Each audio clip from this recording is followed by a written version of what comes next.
Welcome to another video with www.homepainter.co.za.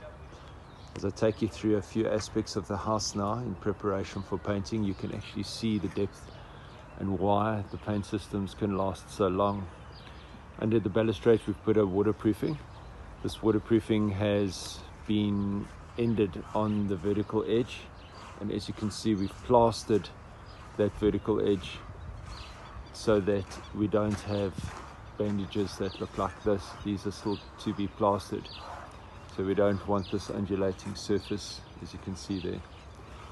We've waterproofed the windowsills for the fiber reinforcement waterproofing that we manufacture ourselves. The walls have had an undercoat to bind up the loose chalky paint and to prepare for the next stages of crack bridging. The ridge caps are being treated with sand and cement mixture to remove the loose mortar in preparation for the waterproofing, which I'll feature in another video. The top of the chimney has been waterproofed, and as you can see underneath the eaves, the cement and mortar has been removed from around the beams.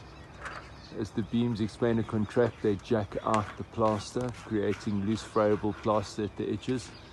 We go around the whole house and this is taken out. Our company policy is anything loose must be removed and redone. Make it a great day and follow us in further videos.